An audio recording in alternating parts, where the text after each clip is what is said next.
Hey, what's going on, guys? It's Jack, here to talk about the Raid Shield Focus build for Disc Priest in 10.1. There's been a number of different builds and variants for Disc in the Aberrus Raid, and I wanted to talk about how you can optimize this build to great success going forward. Talent build is as follows. Instead of going after Twilight Equilibrium or Solace, thanks to the Foresight bonus, you're going to have a lot more mana on hand, and you're going to be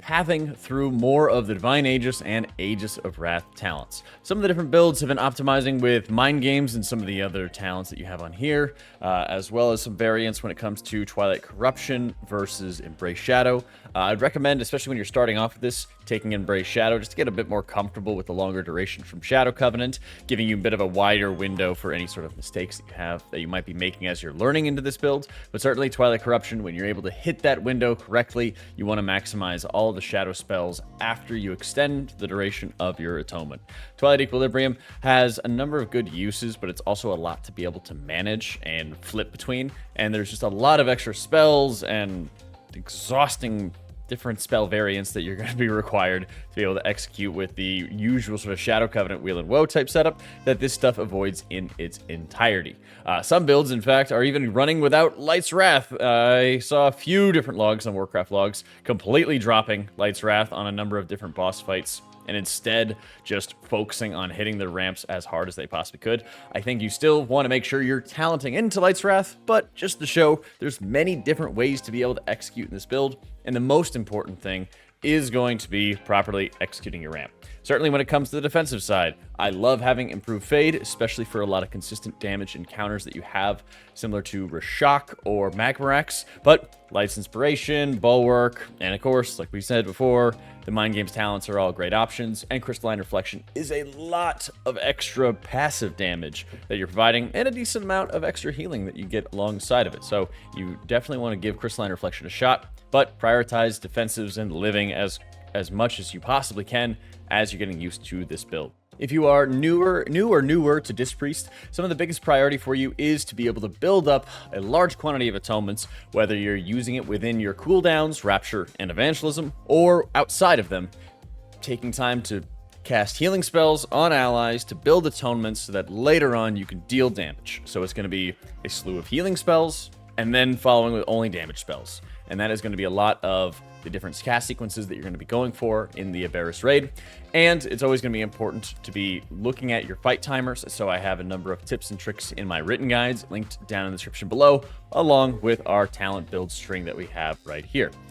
Biggest thing when it comes to practicing and getting comfortable with these ramps is making it so that you are building up the muscle memory, especially if you're practicing on like a training dummy or something, so that by the time that you are looking at the encounter, you're looking at the timings for when you're casting your spells, it just becomes automatic with some of the spells that you're going to be casting and utilizing. I'd also recommend checking out the lorgs.io site that we highlighted in our 10.1 disc video. I have a longer explanation for it in that video if you want to check it out. But for now, just check out the link in the description below, because it'll also help you with fight timings like the Wowhead guides that I have linked there as well. Just like in our last video, we're highlighting the spell sequence that you're seeing in Warcraft logs. This is from the timeline POV that you'll see in the top right corner. A lot of your atonement application is going to remain the same, where you're casting Rapture, shielding as many allies as possible, following it up with Radiances, and then you go into your damage sequence after you extend the duration of them with Evangelism. What this means is you have a few different options, and like I mentioned before, some players have opted for longer duration Shadow Covenant,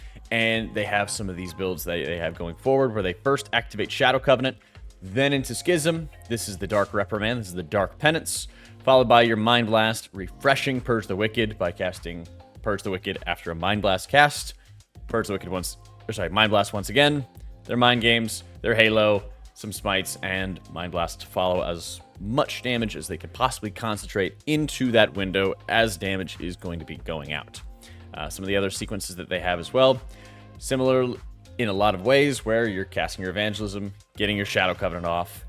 Some have opted for like Halo a little bit earlier, especially if it's going to be healing a number of your allies from the incoming damage.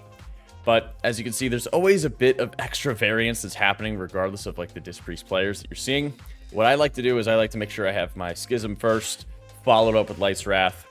and then if I'm running shorter duration Shadow Covenant, make sure I activate it then, hit the penance, follow it up with Halo and the Mind Blast casts, as long as I have the Purge the Wicked duration for them to be consumed by your Expiation talent.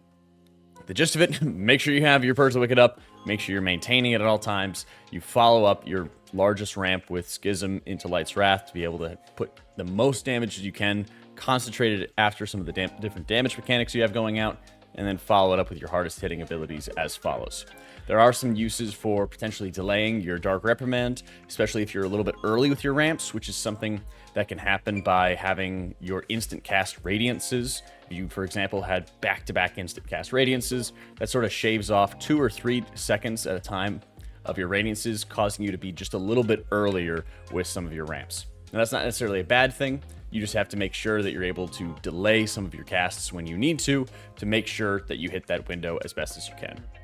About every minute and a half, you'll have your Rapture and Evangelism cooldowns, and you can kind of adjust them based on some of the fight timers. Sarkareth, for example, you could ramp, for example, at the very start of the encounter, or almost before the encounter begins, and then near the end of phase 1, you'll have another good ramp, and you have to delay it very slightly for the Glittering Surge. In between those, you want to make sure you're utilizing all of your extra Radiance charges, and once you get your 4-piece, you're going to have a number of your Radiances give you discounted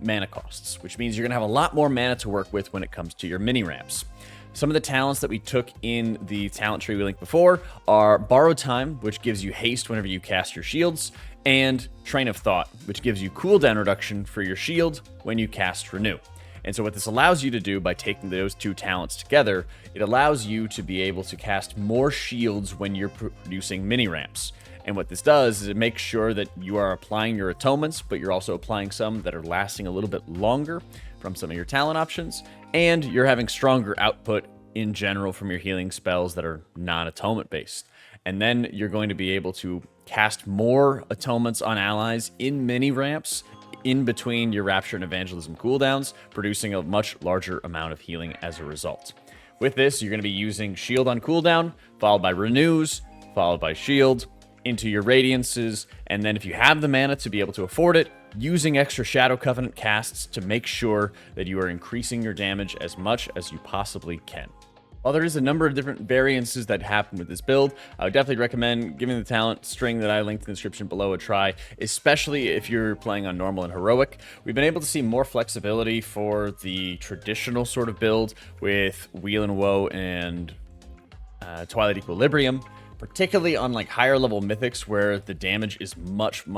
more elevated than you would see on some of the heroic encounters. But by and large, a lot of heroic has very low healing requirements, which is only going to make the absorbs more effective. So if you're on heroic, I would highly recommend giving this absorb build a shot and using it as often as you can throughout a lot of heroic fights, even on Sarkareth. For some of the different builds that we've seen in Mythic, I think generally you have a lot of options as to how you would like to play them, but overall, Disc has been kind of struggling this raid tier, and I think opting for a much easier build, such as this Aegis heavy one, helps out so that you have a little bit less to worry about when you're trying to do mechanics and trying to learn encounters. But also, even if you're at Hall of Fame level, like I am throughout my guild's progress, I might just end up having some of these later fights progressing as Holy Priest instead, because Disc at the moment has not enough benefits. It's not bringing this overwhelming amount of output, and it seems like a lot of damage patterns going into this raid are a lot more steady in nature and requiring just maximum HPS all the time and very consistent HPS, which Disc still doesn't quite bring. The increased atonement duration is nice, but the amount of button bloat that you have going on with the spec does make it quite a lot harder to be able to leverage effectively with the damage patterns and damage timers that we've been given thus far. And so I think that's a big reason why you're not really seeing as many Disc Priests when it comes to like the World First race, and starting to see them struggle just a little bit more. If you have any questions about this build or any other optimization you'd like to be asking about, be sure to leave it down in the comments down below. And also, huge thank you to our Patreons for making all the content possible.